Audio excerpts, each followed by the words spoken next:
রমজানের মধ্যে সবচেয়ে বড় একটা আমল আছে। আপনার আশেপাশে প্রতিবেশী যারা আছে, আপনার ডানে বামে সামনে পেছনে প্রতিবেশী নিয়ে ইফতার করবেন রে বাবা। একা একা না, দেখবেন সমাজের মধ্যে অনেক গরিব আছে। আপনি ইফতারের মধ্যে আইটেম বানাইলেন 10 আইটেম, 20 আইটেম, 25 আইটেম, 30 আইটেম বানিয়ে ফেললেন। ইফতারের জন্য আপনি আইটেম তো কম করলেন না, অথচ ইফতারের টাইমে ইফতার কম নাই, আইটেমও কম নাই। আপনার ডানে বামে সামনে পেছনে পরিবারের মধ্যে বহু লোকেরা আছে, যেই লোকেরা এমন হয়ে গেছে এরা ইফতার করতে পারে না, এরা অনেক আইটেমও আনতে পারে না। এই সমস্ত গরিব মানুষদেরকেও ডাকা লাগবে। আপনার ইফতারের মধ্যে এদেরকেও শামিল বানাবেন, এরা আপনার ইফতারের মধ্যে অন্তর্ভুক্ত হয়ে যাবে।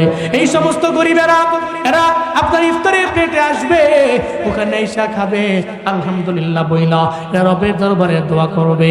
আপনার মনের যে চাহিদা আমার মাওলা চাইলে তো পূরণ করে দিতে পারে। শুধু তাই না, ইফতার একা হবে না, বরং সবাইকে নিয়ে নিয়ে ইফতার হবে। গরিবদেরকে নিয়ে ইফতার, মিসকিনদেরকে নিয়ে ইফতার। অন্ততপক্ষে ডেইলি আপনার ইফতারের মাঝে একটা মিসকিন আপনি রাখবেন, একটা এতিম অসহায় মাদ্রাসার ছেলে আছে, এর আপনার ইফতারের মধ্যে আনবেন। আপনি একা না, বরং সবাই নিয়ে ইফতার যদি করতে পারেন, আল্লাহর নবী জানায়া দেয় আপনি একজন মানুষের ইফতার করানোর কারণে ওই ব্যক্তিটা একদিন রোজা রাখলো। মানে একজন ব্যক্তি ফজরের নামাজের সময় থেকে নিয়া সুবহে সাদেক থেকে নিয়া এই ব্যক্তিটা ইফতার পর্যন্ত এই যে এত কষ্ট করে রোজা রাখলো, একটা রোজা রাখলে যেই পরিমাণে সওয়াব তার আমল নামায় জড়ো হয়ে গেল, আপনি একটা লোকের ইফতার করানোর কারণে আল্লাহ আপনার আমল নামায় এর চাইতেও বেশি বেশি গুণে সওয়াব আপনার আমল নামায় দিবে। চিল্লায়া পড়া যাবে কি সুবহানাল্লাহ। তাহলে জন্য ইফতার এটা দামি, জরুরি। আপনি একা না, বরং সবাইকে নিয়ে। সাহারি একা খাবো না, সবাইকে ডেকে নিয়ে খাবো, এটা প্ল্যান করতে হবে ইনশাআল্লাহ। এরপরে ইফতারটা আমি একা না, কয়েকজন নিয়ে এতি মিসকিন দুস্থ অসহায় সেগুলো নিয়ে এরপরে ইফতার করবো। এরপরে আপনার তারাবির পালা, তারাবির নামাজ আদায় করেন। আমাদের সমাজে তারাবি চিন্তা করে যেই মসজিদে খুব দ্রুত শেষ হয় ওই মসজিদে যাবো। এরকম বহু লোক আছে, দেখবেন প্রথম 2-3 দিন মসজিদে গিয়া চেক করে কোন মসজিদে শেষ হয় কয়টায়। যখন দেখা যায় এই মসজিদে শেষ হয় খুব দ্রুত, দেখবেন ওই মসজিদেই যায়, গিয়া কোন রকম খালি কি এর এসা ফরজ মরজ গিয়া তার দূর দূরে গিয়া উজু কইরা নামাজ পড়া, এরপরে তারাবির কয়েক রাকাত পড়ছে তো পড়ছে, না পড়ছে নাই, দৌড় দিয়ে চলে গেছে। কারণ আমার আপনার জন্য মদিনার নবী বড় ধিক্কার দিয়ে গেছে। আল্লাহ নবীজি একদিন মসজিদে নববীর মধ্যে মিম্বারের মধ্যে পা রেখে নবীজি বললেন আমিন। এরপরে দ্বিতীয় সিঁড়িতে নবীজি পা রাখলেন, ওই জায়গায় নবীজি আমিন বললেন। এরপরে তৃতীয় সিঁড়ির মধ্যে নবীজি আবার পা মোবারক রাখলেন, এরপরে আবার নবীজি আমিন বললেন। সাহাবায়ে কেরাম অবাক, কেন অবাক হবে না? জীবনে কোনোদিন নবীরে দেখেন না এইভাবে আমিন বলতে। প্রথম সিঁড়ির মধ্যে পা রেখে আমিন, দ্বিতীয় সিঁড়ির মধ্যে আবার আমিন, তৃতীয় সিঁড়ির মধ্যে আবার আমিন। কেন নবীজি পা রাখলেন, আবার পা রেখে আবার কেন জোরে আমিন বললেন? এবার সাহাবায়ে কেরামের আবার অবাক হয়ে গেল। আল্লাহর নবী জানায়া দেয়, এই সাহাবায়ে কেরামেরা তোমাদের মনের মধ্যে প্রশ্ন জাগতে পারে, আমি নবীজি কেন সিঁড়ির মধ্যে পা রাখলাম, আবার কেন আমি জোরে জোরে আমিন বললাম? তাহলে শোনো, আমি 3টা সিঁড়ির মধ্যে 3বার আমিন বললাম। নাম্বার 1 কারণ আমার কাছে জিবরাইল আসছিল, তোমরা তো দেখো না জিবরাইল কোন সময় আসে আবার কোন সময় চইলা যায়। হযরত জিবরাইল আইসা আমার দরবারে প্রথম সিঁড়ির মধ্যে পা রাখার পরে আমারে জানায়া দিল, পয়গম্বর আপনার যে উম্মতেরা রমজানের মতো এত দামি মাস পাইল, যেই রমজান এত পরিমাণে দামি, 11 মাসের চাইতে বড় দামি এমন একটা দামি মাস পাইয়া, রমজান পাইয়া 30টা রোজা রাইখা আল্লাহর দরবারে কান্নাকাটি করে ইস্তিগফারের মাত্রা বাড়াইয়া আল্লাহর দরবারে কান্দা নিজের চোখের পানি ফালাইয়া গুনাহ মাফ করাইতে পারল না। এরা ক্ষতিগ্রস্ত হয়ে যাক, এরা ধ্বংস হয়ে যাক।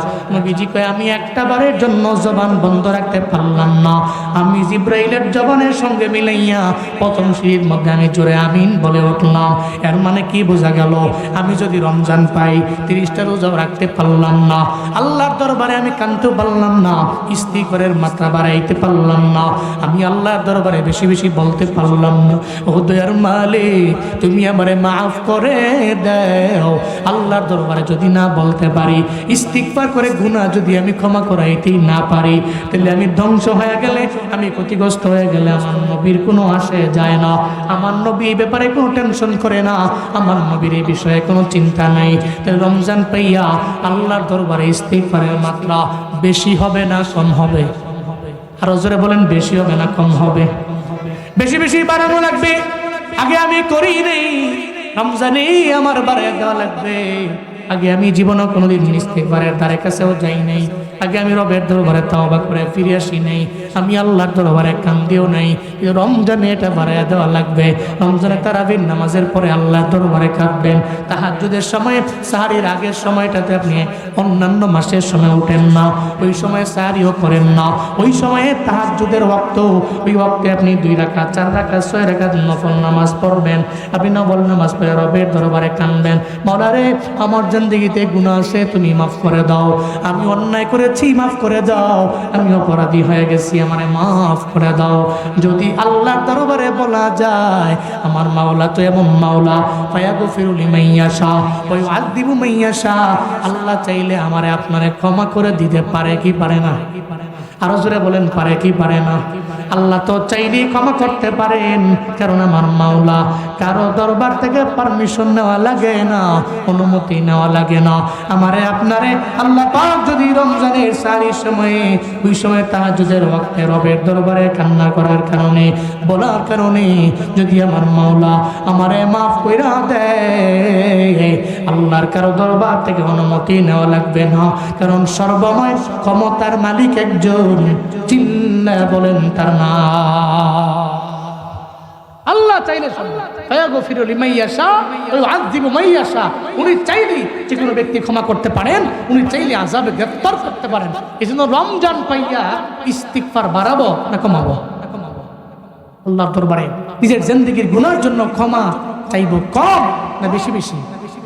কম চাইবো না, আল্লাহর দরবারে বেশি বেশি আল্লাহর দরবারে আশ্রয় কামনা করব, সাহায্য প্রার্থনা করব, ক্ষমা প্রার্থনা করব ইনশাআল্লাহ। আল্লাহ তৌফিক দান করেন, জোরে কোন আমিন। আপনি যদি ইস্তিগফারের মাত্রা বাড়ান, ফায়দাও আছে তো। ইস্তিগফারের কারণে আল্লাহ পাক বান্দাকে মুস্তাজাবুদ দাওয়া বানিয়ে দেয়। সুবহানাল্লাহ পড়বেন না? মুস্তাজাবুদ দাওয়া, আল্লাহর কাছে যা বলে আল্লাহ তার ডাকে সাড়া দিয়ে দেয়। সুবহানাল্লাহ জোরে পড়বেন না? ইস্তিগফারের কারণে আল্লাহকে মুস্তাজাবুদ দাওয়া বানাবে। এজন্য আপনি আমলটা কন্টিনিউ করবেন সব সময়। হাঁটতেছেন, বসে আছেন, আস্তাগফিরুল্লাহ আস্তাগফিরুল্লাহ। আপনি খেতে গিয়েছেন, কাজ করছেন, ধান লাগাচ্ছেন, আস্তাগফিরুল্লাহ। আলু তুলতেছেন, আস্তাগফিরুল্লাহ। ভ্যান চালাচ্ছেন, যাচ্ছেন, আস্তাগফিরুল্লাহ। বসে আছেন, আস্তাগফিরুল্লাহ। খুদার কসম, আস্তাগফিরুল্লাহর আমল আপনাকে মুস্তাজাবুদ দাওয়া বানাবে। আপনি তখন আল্লাহকে ডাকবেন আর বলবেন, যা বলবেন আল্লাহ আপনার ডাকে সাড়া দিতে দেরি করবেন। হযরতে ইমাম আহমদ ইবনে হাম্বল, নাম শুনেছেন না? আহমদ ইবনে হাম্বল রাহমাতুল্লাহ আলাইহি। উনি ইমাম আহমদ ইবনে হাম্বল হাদিস সংগ্রহের কাজে একদিন ওনার বাড়ি থেকে, দেশ থেকে বহুদূর চলে গেছেন। উনি ওনার শেষ বয়সটাতে হাদিস সংগ্রহের কাজে লাগিয়েছেন, দিক থেকে দিগন্তে। এই যে ভাইজান, এই যে কই যাবে? জি চলে আসে। আর একজন উঠা যাবে না, শেষ। অল্প ছিলেন, শুরু করছিলাম, যা বলতেছি পারতেছি বলতেছি, বাট উঠা যাবে না, একজন উঠা যাবে না ইনশাআল্লাহ। উঠলে এখানে আইসা বইলা যাওয়া লাগবে মাইক দিয়া, যে আমি এই কারণে যাই না। আল্লাহ কবুল করেন, জোরে করেন আমিন। রাগ করছেন আপনারা? কোন মারহাবা, কোন সুবহানাল্লাহ, পড়েন আলহামদুলিল্লাহ। আরো জোরে চিল্লায় আল্লাহু আকবার। সুবহানাল্লাহ ওয়ালহামদুলিল্লাহ লা ইলাহা ইল্লাল্লাহ। সুবহানাল্লাহ ওয়ালহামদুলিল্লাহ লা ইলাহা। সবাই সুবহানাল্লাহ ওয়ালহামদুলিল্লাহ। তুমি বাঁচাও, তুমি মারো, অবিরত ক্ষমা করো, তুমি বাঁচাও, তুমি মারো, অবিরত ক্ষমা করো। ধরার যেই জন তাকেই ধরো, ধরার যেই জন তাকেই ধরো, তোমার মুঠোয় সবই আল্লাহ। সুবহানাল্লাহ, লা ইলাহা ইল্লাল্লাহ, সুবহানাল্লাহ।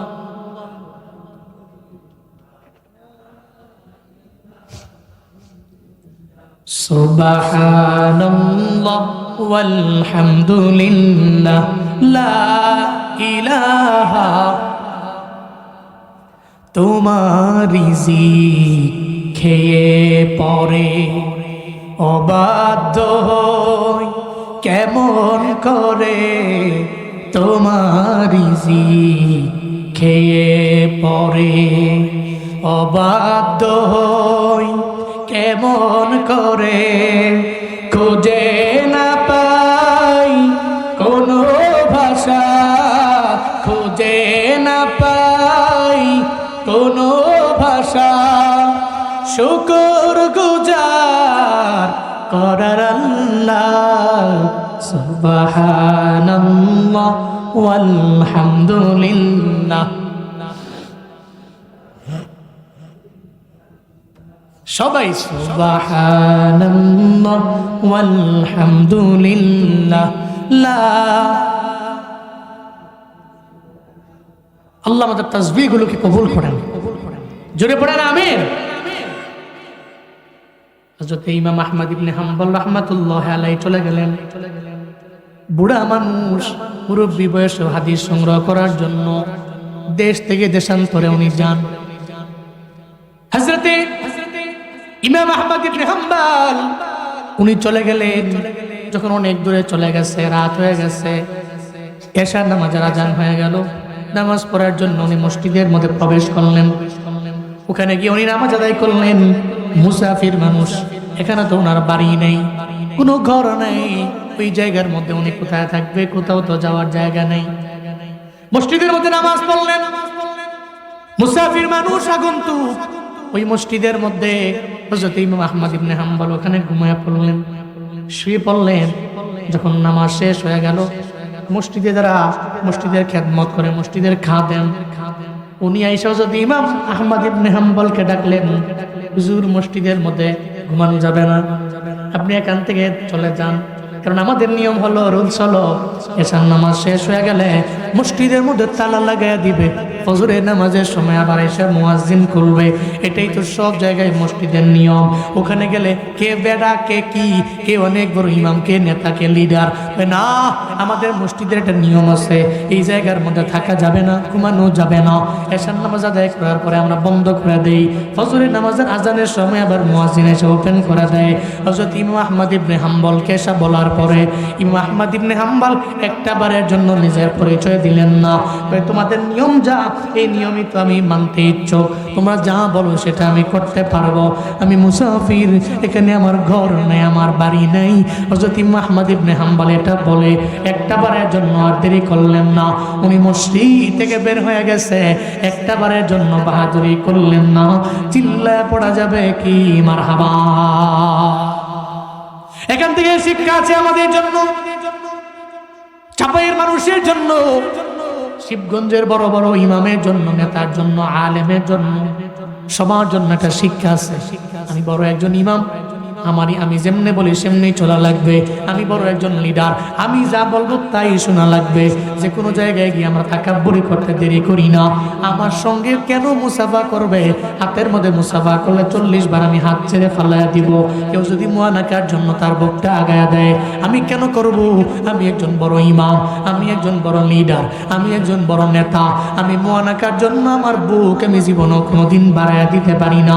এই চিন্তা নিয়ে দেখবেন আমরা ঘুরি, কিন্তু যারা জমিনের মধ্যে রবের খাঁটি বান্দা, এরা জীবনে চিন্তা নিয়ে ঘুরে না, বরং তারা কেমন হয় আল্লাহ তো সূরা ফুরকানের মধ্যে ব্যাপারে জানিয়ে দিয়েছে, ওয়া ইবাদুর রাহমানিল্লাযিনা يمشون على الأرض هونا وإذا خاطبهم الجاهلون قالوا سلاما চিল্লায়ে পড়েন আল্লাহু আকবার। আল্লাহ পাক বলেন এই জমিনের মধ্যে যারা আমার খাঁটি বান্দা, এরা জীবনে কোনোদিন তাকাব্বুরি করে না, এরা বাহাদুরি করে না, জমিনের মধ্যে এরা ভাব নিয়ে চলে না, বরং বিনয় নিয়ে চলে। যত এরা বড় হয় তত এরা বিনয়ী হয়, যত বড় হয় ততই বিনয়ী হয়। আমার দেশে আলাদা, যত বড় হুজুর হয় তত অহংকারী হয়, নেতা যত বড় হয় তত অহংকারী হয়, যত বড় চেয়ার পায় তত বড় ঘুষখোর হয়। কথা বলেন ঠিক কিনা? অথচ ইমামরা এমন ছিলেন না, জগৎ বিখ্যাত ইমামেরা এমন ছিলেন না। হযরত ইমাম আহমদ ইবনে হাম্বল একবারের জন্য নিজের পরিচয় দিয়া ওখানে বলেন নাই, এই আমরা চিনো, আমি ইমাম আহমদ ইবনে হাম্বল, আমার এই জায়গায় থাকতে দাও। একবারের জন্য এটা বললেন না। বিনয় নিয়ে উনি মসজিদ থেকে সোজা, এত রাতের বেলা এখানে ঘর নাই বাড়ি নাই, উনি ওখান থেকে বের হয়ে গেলেন। হযরত ইমাম আহমদ ইবনে হাম্বল বের হইয়া যাইতে যাইতে একটা পর্যায়ে তাকায় দেখলেন সামনে একটা বাজার দেখা যায়। ওই বাজারের মধ্যে সমস্ত দরজা বন্ধ হয়ে গেছে, দোকানগুলো বন্ধ হয়ে গেছে। একটা দোকান যা দেখে খোলা, ওই দোকানের মধ্যে একটা নওজোয়ান, তার রুটির দোকান, রুটি বিক্রি করে। একটা রুটি বিক্রেতার দোকান উনি দেখলেন। উনি যাওয়ার পরে কয়, এই রুটি বিক্রেতা নওজোয়ান, সবাই দরজা বন্ধ করে চলে গেছে, সবাই দোকান বন্ধ করে বাড়িতে চলে গেছে, তুমি কেন যাও না? ওই আমার বুঝ হয়ে গেছে আপনি বাজারের মধ্যে জীবনের কোনোদিন আসেন নাই, মনে হয় গত 30 বছরে আপনি বাজারে কোনো প্রবেশ করেন নাই।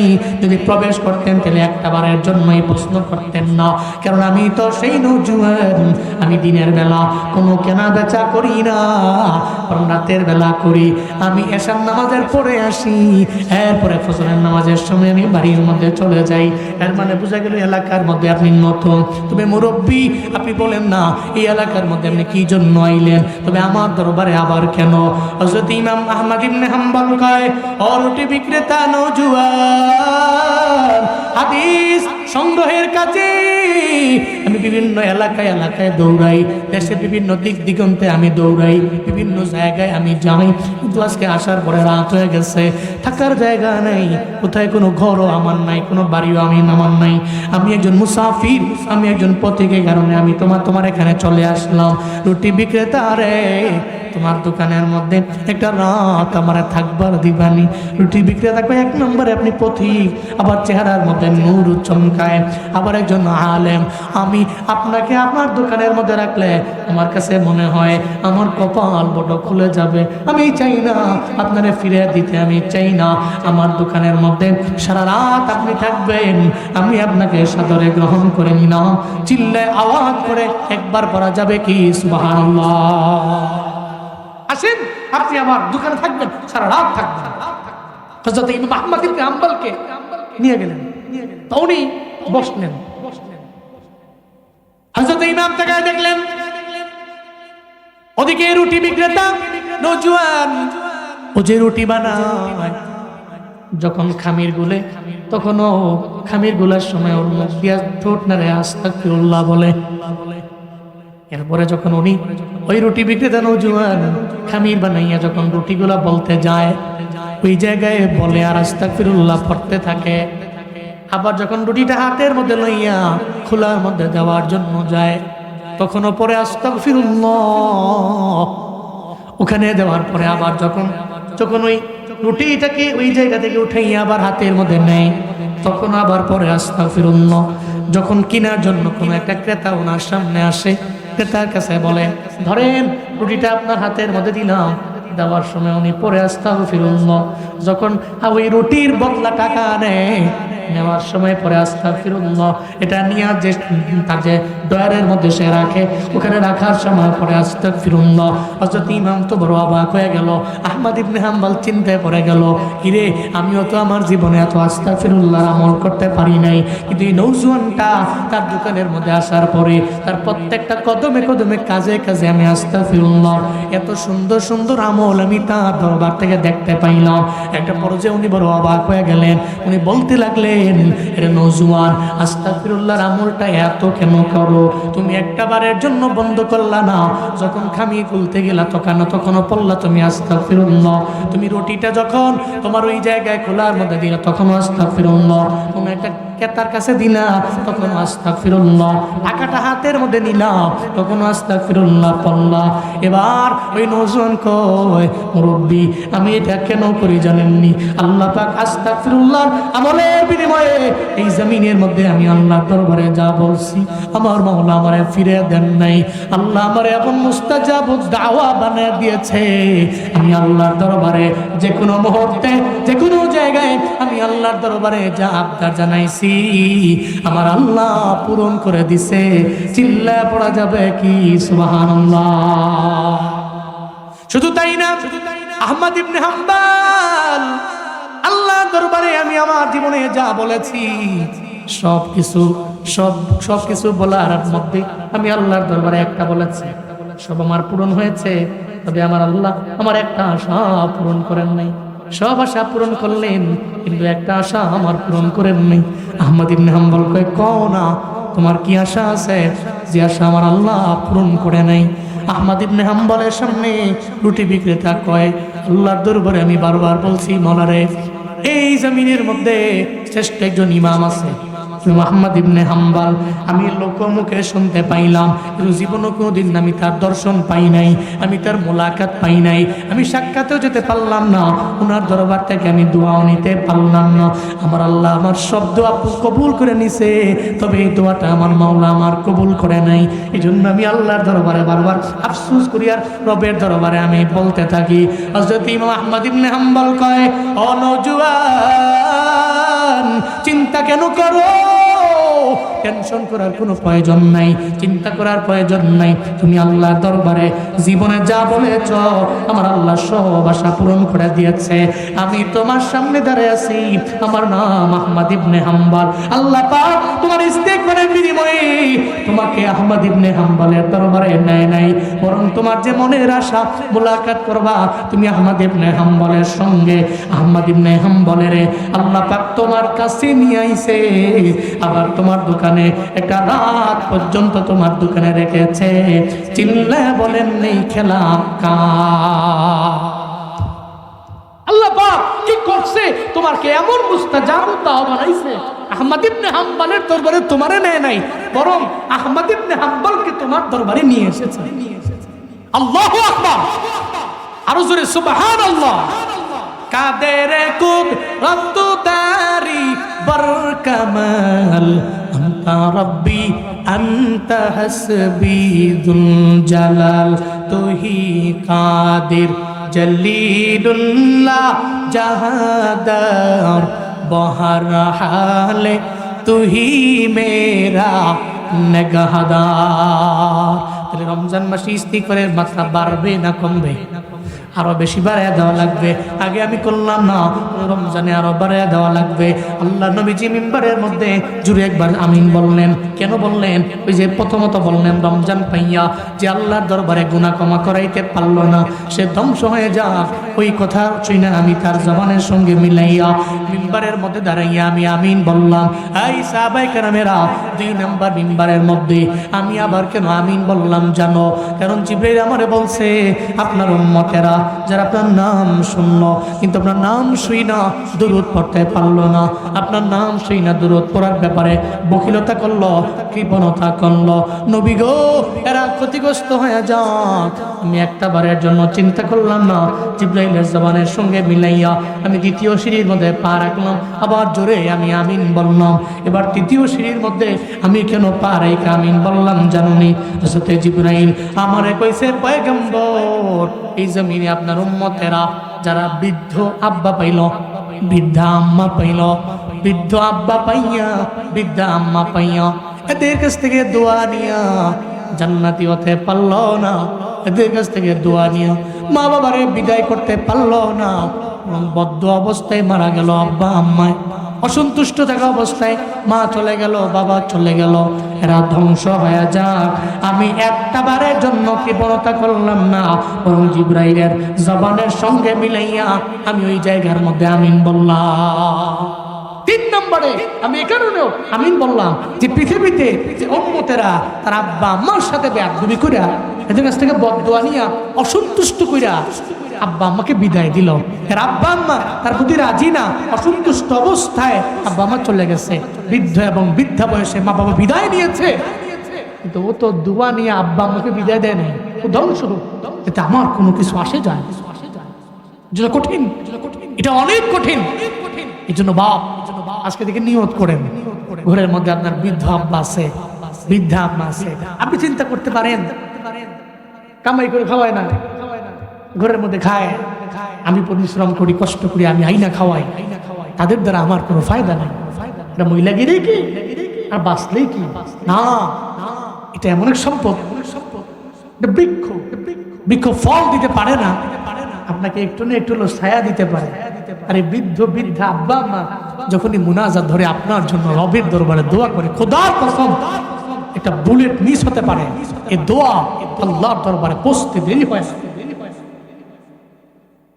এটা এমন এক পাওয়ার, এমন এক শক্তি এ দোয়া। যদি আব্বা আম্মার সাথে বেয়াদবি করা যায় না, করবেন না ইনশাআল্লাহ, নিয়ত করেন, যাদের আব্বা আম্মা নাই আল্লাহ আব্বা আম্মার কবর জান্নাত বানায় দেন। আরো জোরে বলেন আমিন, আরো জোরে আমিন। কিন্তু কপাল পোড়া সন্তান তো বুঝে না, বুঝবেন তো সেদিনে ময়দানে আছে বহুত মানুষ, আব্বা নাই আম্মা নাই, আব্বা আমার বয়ান শুনে চোখ দিয়া গড়ায় গড়ায় পানি পড়ে,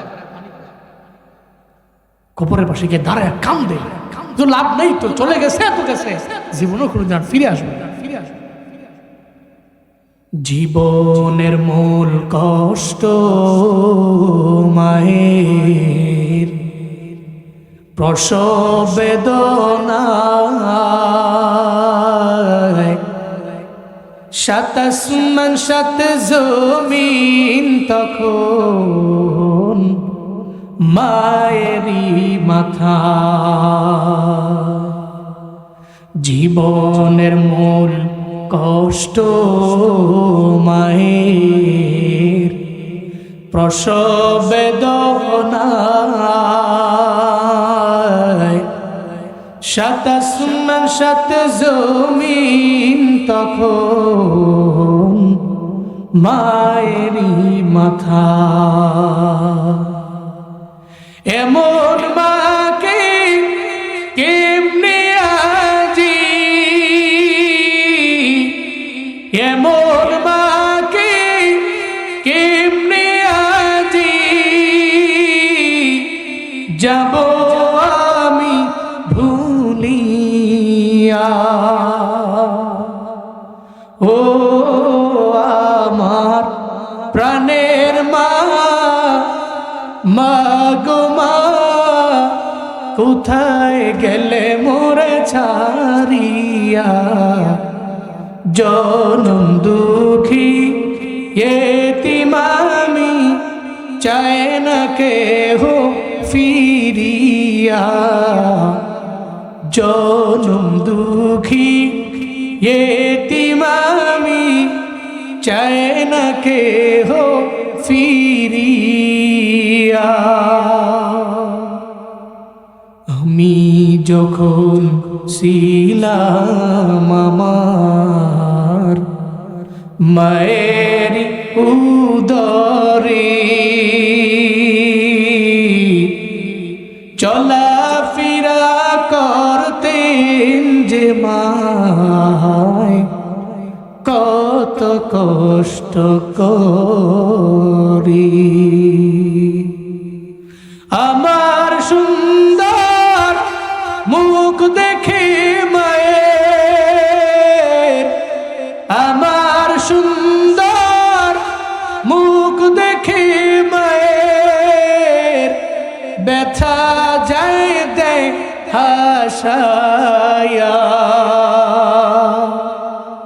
ও আমার প্রাণের মা, মা গো মা, কোথায় গেলে মোরে ছাড়িয়া, জনম দুঃখী এতিম আমি, চাই না কেহ ফিরিয়া, জনম দুঃখী এতিম আমি, চাই না কেহ ফিরিয়া, জনম দুঃখী এতিম আমি, চাই না কেহ ফিরিয়া। যেদিন মায়ে বিদায় নিয়ে চলে যাবে, কবরে বসে গিয়া দাঁড়ায় ফলায় কান্দে, মায়ায় কান্দে, চোখের পানি ফেলায় বারবার বারবার কান্না করে। ওদিন কান্না করলো, জীবনে কোনোদিন মায় ফিরে আসবে না।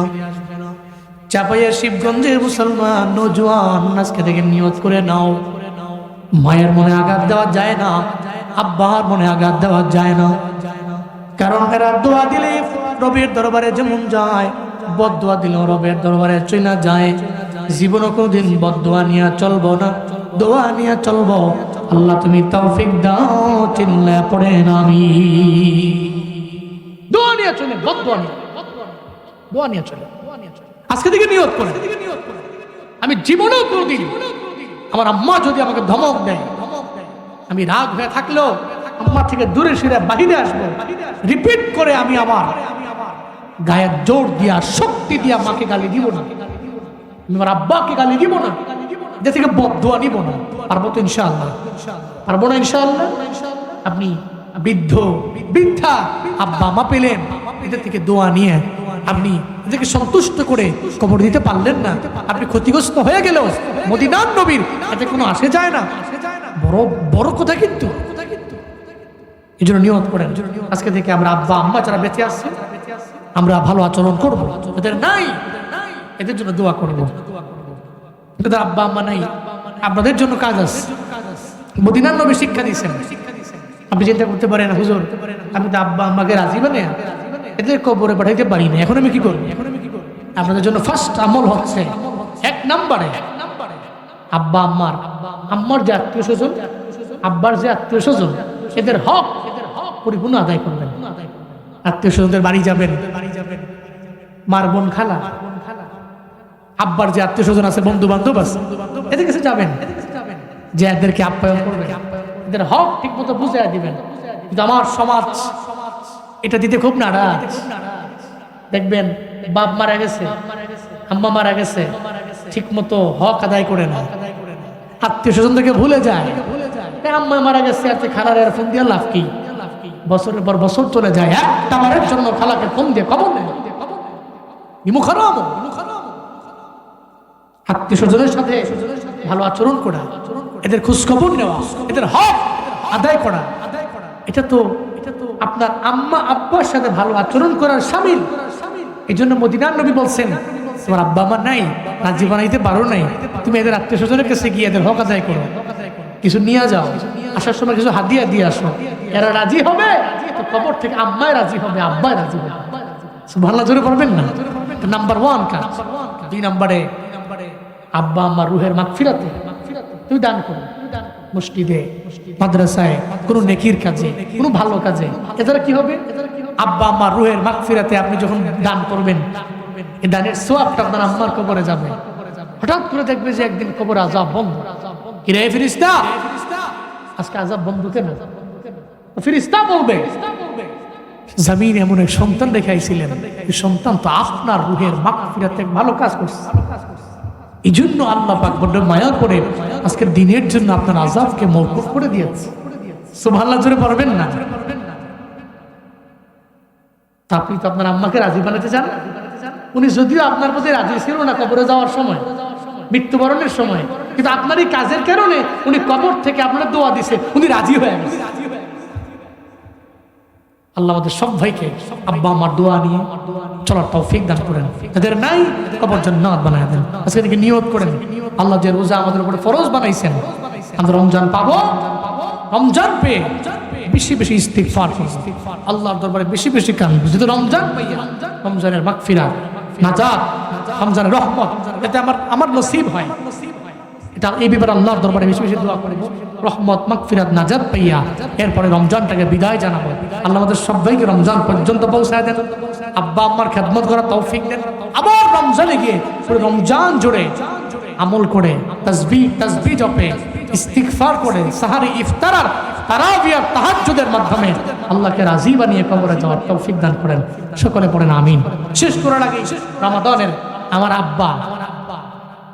আব্বা আমি যখন থেকে জন্ম হয়েছি, আমি যতদিন আছি আব্বা তো এই খেদমতই আছে।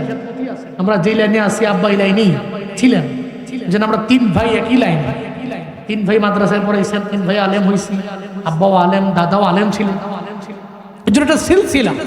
আব্বা একটা রমজানের নসিব, উনি এখনো মসজিদের মধ্যে সুযোগ পাইলে উনি গান, তো মাঝে মাঝে আমিও গাই, আব্বার এই গানকে নকল করে। এটা শেষ করেই রমজানের নসিব বলি আমরা দোয়াতে যাবো ইনশাআল্লাহ, আল্লাহ কবুল করেন, জোরে পড়েন আমিন। রমজানের ওই রোজা রাখো, রমজানের ওই রোজা রাখো, গুনাহ যাবে ঝরিয়া, আসছে রমজান রহমত লইয়া। রমজানের ওই রোজা রাখো, রমজানের ওই রোজা রাখো, গুনাহ যাবে ঝরিয়া, আসছে রমজান রহমত লইয়া, আসছে রমজান মাগফিরাত লইয়া। পবিত্র রমজান মাসে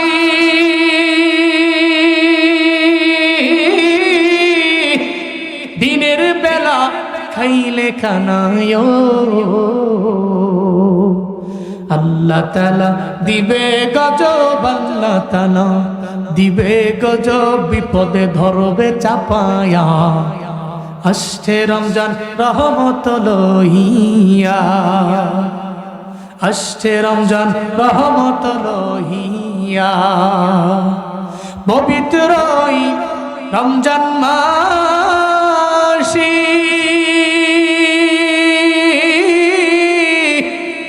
ভোর রাতে সাহারি খাইলেও প্রতি লোকমায় দিবে সওয়াব, প্রতি লোকমায় দিবে সওয়াব, আমল নামায় লিখিয়া, আসছে রমজান মাগফিরাত লইয়া, আসছে রমজান নাজাত লইয়া। রমজানের ওই রোজা রাখো, রমজানের ওই রোজা রাখো, গুনাহ যাবে ঝরিয়া, আসছে রমজান রহমত লইয়া, আসছে রমজান মাগফিরাত লইয়া, আসছে রমজান নাজাত লইয়া। সব সারছে ছাইরা চিন্তা ভাবনা করতেছে এখন কি করতে পারে, এখন তো এখান থেকে একটা প্ল্যান বের করতে হবে। আমি তো চাই না মহিলার সঙ্গে জানা করবো, আমি আইছি মহিলার আমাকে খবর দিয়েছে, দরওয়াজার সামনে আইছে, ভিতরে ঢুকছে, আমি তো ভালো, কিন্তু মহিলা তো এখানে আইসা মহিলার উপর দিয়া ভালো, কিন্তু ভিতরে ভিতরে যে সদরঘাট এটা আমি বুঝি নাই, উপর দিয়া ফিটফাট, ভিতরে সদরঘাট, ভিতরে তো মহিলার অন্যায় করার এবং অপরাধ করার, জেনার কাজের মধ্যে লিপ্ত হওয়ার যে প্রলোভন, আমি তো এই লোভে এই মুহে জীবনও পড়ে আমি আমার চরিত্রের মধ্যে কালিমা লেপন করতে পারি না। উনি সে চিন্তা করে বারবার ভাবতে লাগলেন কি করতে পারি। হঠাৎ করে বুদ্ধি চলে আসলো, পৃথিবীর সমস্ত ব্যক্তিরাই এই ওয়াশরুমের যে ময়লা আছে এই দুর্গন্ধকে পৃথিবীর সমস্ত ব্যক্তিরাই ভয় করে। হযরত ইমাম গাজ্জালী টয়লেটে গেছেন, ওখানে গিয়ে ওয়াশরুম কমপ্লিট করলেন, নিজের ময়লাগুলো দুর্গন্ধযুক্ত ময়লাগুলো নিজের বডির মধ্যে মাখতে আরম্ভ করলেন। কি পরিমাণে রব, কি পরিমাণে রবের ভয়, কি পরিমাণে তাকওয়া, কি পরিমাণে আল্লাহ ভীতি, যে আল্লাহ ভীতির কারণে গুনাহ থেকে বাঁচার জন্য আমার মাওলা পথ বের করে দিচ্ছে। নিজের নিজের দুর্গন্ধযুক্ত ময়লাগুলো নিজের গায়ের মধ্যে মাখতে লাগলেন। একটা পর্যায়ে পুরো গায়ের মধ্যে ময়লা মেখে দুর্গন্ধযুক্ত বডি নিয়ে ওয়াশরুমের দরওয়াজাটা ওপেন করে যখন মহিলার সামনে গিয়া দাঁড়াইনো, মহিলা কয়, কে তুমি? আমি তো ইমাম গাজ্জালি। না রে, জীবনও কোনোদিন তুমি ইমাম গাজ্জালি হতে পারো না। এই মহিলারা বের করো, ইমাম গাজ্জালি রে বের করে দাও। ওরে আমার লাগবে না, কারণ যার বডির মধ্যে এত পরিমাণে দুর্গন্ধ, যে জমিনের মধ্যে এত নোংরা হতে পারে, যে জমিনের মধ্যে এত এত এমন পর্যায়ে চলে যাইতে পারে, নিজে ওয়াশরুম করলো এবং ওয়াশরুমের দুর্গন্ধযুক্ত ময়লাযুক্ত এই ময়লাগুলো তার বডির মধ্যে মাখলো, তার দ্বারা জীবনেও কোনো দিন আমার সঙ্গে জানা করা পসিবল হবে না। আমি তার সঙ্গে মিশবারও চাই না। দূর দূর করে যখন তারাইয়া দিল, ইমাম গাজ্জালি চলে গেলেন। ইমাম গাজ্জালি যাইয়া সঙ্গে সঙ্গে ইমাম গাজ্জালি উনি সুন্দর করে গোসল করলেন। গোসল করলে করে করে পরিষ্কার করে এরপরে উনি পড়াশোনা করার জন্য ওনার মাদ্রাসার মধ্যে উনি চলে গেল। মাদ্রাসার মধ্যে গেছে, মাদ্রাসার মধ্যে যাওয়ার পরে উস্তাদ ওখানে আছে, সমস্ত তুলাবারা বসে আছে। উনার মনে মনে চিন্তা, আমার বডির মধ্যে তো দুর্গন্ধ আছে, যতই গোসল করি সাবান ছোড়া যাই ডল্লাভ, কারণ পুরা বডিতে আমি যেই পরিমাণে দুর্গন্ধ লাগাইছি, আমার বডির কোনো না কোনো একটা জায়গা থেকে এমন দুর্গন্ধযুক্ত গ্রাম গন্ধ চলে আসতে পারে। এই চিন্তা করে উনি পেছনের বেঞ্চে গিয়া বসলো। এদিকে উস্তাদ যখন যখন ক্লাসের মধ্যে ঢুকলেন, নিজে যখন টেবিলের মধ্যে সুন্দর করে বসলেন, সমস্ত ছাত্ররা সামনে আছে। উস্তাদ আসার পরে চিন্তা করে, এই রুমের মধ্যে এমন এমন একটা ঘ্রাণ কিসের, যে ঘ্রাণ ইতিমধ্যে আমি পাই নাই, চিল্লা পড়া যাবে কি মারহাবা। ইমাম গাজ্জালি তো পেছনে কোনদিন সামনে সামনে ছাড়া তো মাঝখানে পিছনে বসে নেই, আজকে পেছনে গিয়ে বসে। ইমাম গাজ্জালি মনে মনে কয়, গোসল মনে ভালো করে হয়েছে না, আর হইলেও তো সাবান ছোড়া যাই ডল না, বডির মধ্যে মনে হয় কি দুর্গন্ধ রয়ে গেছে। হুজুর তাই ধরে নিচ্ছে, এমন যদি হুজুরের কাছে আমি যাই, হুজুর কি বলবে? এই জন্য শরমে লজ্জায় উনি দাঁড়ায়ও না। কিন্তু বারবার তো হুজুর কয়, এই ক্লাসরুমের মধ্যে যারা আছো বলো না, কে তোমরা নতুন আজকে নতুন এক পারফিউম দিয়ে আইছো, নতুন এক সুগন্ধি লাগাইলা, নতুন এক আতর কে লাগাইলা? কেউ তো দাঁড়ায় না, দাঁড়ায় না। একটা পর্যায়ে উনি চিন্তা করলেন, মনে হয় আমার উস্তাদে আমার এলোয়া মজা করে, আমার উস্তাদে আমার এলোয়া মজা করে, তবে উস্তাদের আমি বইলা দেই। দাঁড়ায় গেছি ইমাম গাজ্জালি, দাঁড়ায় কয়, উস্তাদ আমি আজকে কোনো পারফিউম দিয়ে আসি নাই, আমার এই কাহিনী হয়েছে, এলাকার নষ্ট অবস্থা মহিলা আমার নিয়ে গেছে, আমার চরিত্র নষ্ট করার জন্য ওই মহিলা আমার জানার প্রস্তাব দিল, আমি এই করলাম, আমি ওয়াশরুমের মধ্যে গেলাম, আমার নিজের যত ময়লা দুর্গন্ধওয়ালা ওই ময়লাগুলো আছে আমি আমার বডির মধ্যে লাগাইলাম। উস্তাদের দরবারে দাঁড়ায় দাঁড়ায় কয়, চোখ দিয়া গোড়া গোড়া পানি পড়ে। ওস্তাদকে ইমাম গাজ্জালি, আয় আয়, চোখ দিয়া পানি ফেলানো লাগবে না, আর কান্না করিও না। ইমাম গাজ্জালির সামনে নিয়ে গেল। ওস্তাদ কপালের মধ্যে চুমু খেয়ে কয়, ইমাম গাজ্জালি রে, তোমার দ্বারা যা সম্ভব এই এলাকার এই ক্লাসের অন্য কোনো ছাত্রের দ্বারা তা সম্ভব না, তুমি এটা কেমনে পারলা, এটা কেমনে পারলা? ইমাম গাজ্জালি রে কয়, ও ইমাম গাজ্জালি, আমার ছাত্র, তুমি যে আমার রবের ভয় নিয়ে, তাকওয়া নিয়া, আল্লাহ ভীতি নিয়ে তুমি যে ওই মহিলার কাছে গেলা, কিন্তু ওই মহিলা তোমার সঙ্গে জেনার কাজের প্রস্তাব দেওয়ার পরে তুমি ওয়াশরুমের মধ্যে ঢুকলা, ওখানে ঢুকার পরে এরপরে তুমি তোমার ময়লা তোমার বডিতে লাগাইছো, আল্লাহর কাছে এত পছন্দ হয়ে গেছে, তোমার বডি থেকে আর কোনো দুর্গন্ধ নেই, তোমার বডিতে আর কোনো ময়লার দুর্গন্ধ নাই। আল্লাহ পাক তোমার এত মায়া করছে, আল্লাহ তোমাকে এত দয়া করছেন, তোমার পুরা বডির মধ্যে এখন কোনো দুর্গন্ধ নেই। আমার কাছে মনে হয়েছে আমি ক্লাসের মধ্যে ঢুকার পরে আমার কাছে মনে হয়েছে জান্নাতি সুগন্ধিতে আমার ক্লাসরুমটা ভরপুর হয়ে গেছে। চিল্লা পড়া যাবে কি সুবহানাল্লাহ? এটা আমার কাছে মনে হয়েছে। আল্লাহ পাক তোমাকে এত দামি বানাইছেন, তোমার ভিতরে এত তাকওয়া, তোমার ভিতরে এত আল্লাহ ভীতি, আমার আল্লাহর কাছে পছন্দ হয়ে গেছে। আমার আল্লাহ তোমাকে চুজ করেছে, যদিও তোমার বডিতে ওই ময়লার দুর্গন্ধ ছিল, এখন আর কোনো ময়লার দুর্গন্ধ নাই। জান্নাতি ঘ্রাণ দিয়া আমার আল্লাহ তোমার বডিতে পুরস্কৃত কইরা দিছে, পড়া যাবে কি মারহাবা। এই জন্য লাগবে সব জায়গায় তাকওয়া, সব জায়গায় তাকওয়া। রমজানের রোজা আমার আপনার জন্য তাকওয়া। আল্লাহ কয় লাআল্লাকুম তাত্তাকুন, যাতে করে তুমি তাকওয়ার লাইনে আগাও, তাকওয়ার লাইনে আগাও, আল্লাহর ভয় নিয়ে আগাও। কারণ যেই বান্দা রোজা রাইখা দিনের বেলা খায় না, ওই বান্দা তাকওয়ার লাইনে বড় আগাইয়া। যেই বান্দা ইফতার সামনে নিয়ে বসে রইল, একটা বারের জন্য পানি পান করে না, একটা বারের জন্য চিন্তা করে না আমি একটা পেঁয়াজ নিয়ে খেয়ে ফেলি, একটা বারের জন্য বলে না চিন্তা করে না আলুর চপ খেয়ে ফেলি, অথচ নিজে মাখে, অথচ কত কষ্ট করে, এরপর একটা বারের জন্য পানি পান করে না, শরবতটা পান করে না। ওই কেন রে? একজনের তাকওয়া, একজনের ভয়, চিল্লে বলেন তার না। আল্লাহর ভয় নিয়া, আল্লাহর ভয় নিয়া, তাকওয়া নিয়া এ ব্যক্তি খায় না এবং পান করে না। সুবহানাল্লাহ জোরে পড়বেন না। আল্লাহ কইল লাআল্লাকুম তাত্তাকুন, এই সিয়াম তোমাকে আমি দিয়েছি, ফরজের বিধান দিয়েছি, তুমি এখানে রোজা রাখছো। শুধু এটা না, এই রোজা দিয়া তুমি তাকওয়ার লাইনে অগ্রগামী হয়েছো। আল্লাহু আকবার। এটা শুধুমাত্র ইফতার, সাহারি, তারাবি শুধু এতটুকুতেই সীমাবদ্ধ নয়। আপনি রমজান মাস আসলো, আপনি তাকওয়া অর্জন করলেন, বাকি 11 মাস আপনি তাকওয়ার উপরে ডিপেন্ড করে আপনার এই 11 মাস আপনি চললেন, লাইফ লিড করলেন। আল্লাহ এই জন্য রমজান দিয়েছেন। আল্লাহ আমাদের সবাইকে রমজানে তাকওয়ার সর্বোচ্চ লেভেলে যাইয়া বাকি 11 মাসও তাকওয়ার উপরে চলার তৌফিক দান করেন। সকলে পড়েন আমিন, আরো জোরে আমিন। রমজানে যেভাবে কাটাবেন সময়, সাহারির জন্য নিজে ঘুমিয়ে গেলেন, সাহারির জন্য নিজে উঠবেন, একা একা না, সবাইকে ডাকবেন, সবাইকে ডেকে উঠাবেন। আপনি চিন্তা করছেন আপনি একা একাই জান্নাতি হবেন? না, সবাইকে নিয়ে জান্নাতি হবেন ইনশাআল্লাহ। আপনি একা একাই সাহারি করবেন না, কারণ সবাইকে নিয়ে সাহারি করতে হবে। যেন আমাদের সমাজে চলে না, মাইক দিয়ে এলাকায় বলে না, ঘুম থেকে উঠুন, সাহারি খান, মাহে রমজানের পবিত্রতা রক্ষা করুন, নিজেও জাগো, পার্শ্ববর্তী মা বোনদেরকেও জাগিয়ে দিন। এখন রাত এতটা বাজে এত মিনিট, আজকে সাহারি খাওয়ার শেষ সময় এতটা বাজে এতটা মিনিট, বলে না এলাকা বিভিন্ন মসজিদের মধ্যে দেখবেন বলে মানুষকে ডাকে।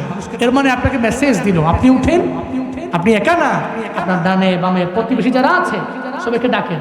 আপনি সবাইকে ডেকে সেহারি খেতে বসেন, কারণ সেহারিতে প্রতি লুকমাতে সওয়াব দিবেন কে? আরো জোরে সওয়াব দিবেন কে? প্রতি লুকমাতে সওয়াব। এরপরে আপনি সাহারি করলেন, সাহারি করার পরে নামাজ। কিন্তু আমার সমাজে দেখবেন সাহারি খায় ঠিক হই, সাহারি খাইয়া খুব দ্রুত ফজরের নামাজের 2 রাকাত ফরজ সালাত খালি ঘরের মধ্যে জোর টস করে পুরা নিছে, ওইরা ঘুম দিয়া লাইছে না। এদিকে হেজে সাহারি খাইয়া ফজরের নামাজটা অন্তত পক্ষে গিয়া মসজিদে পড়া লাগবে, এই চিন্তার নাই, ভুলে গেছে কতক্ষণই সে ঘুমাবে। ঠিক কিনা বলেন? এটাই সমাজের বাস্তবতা।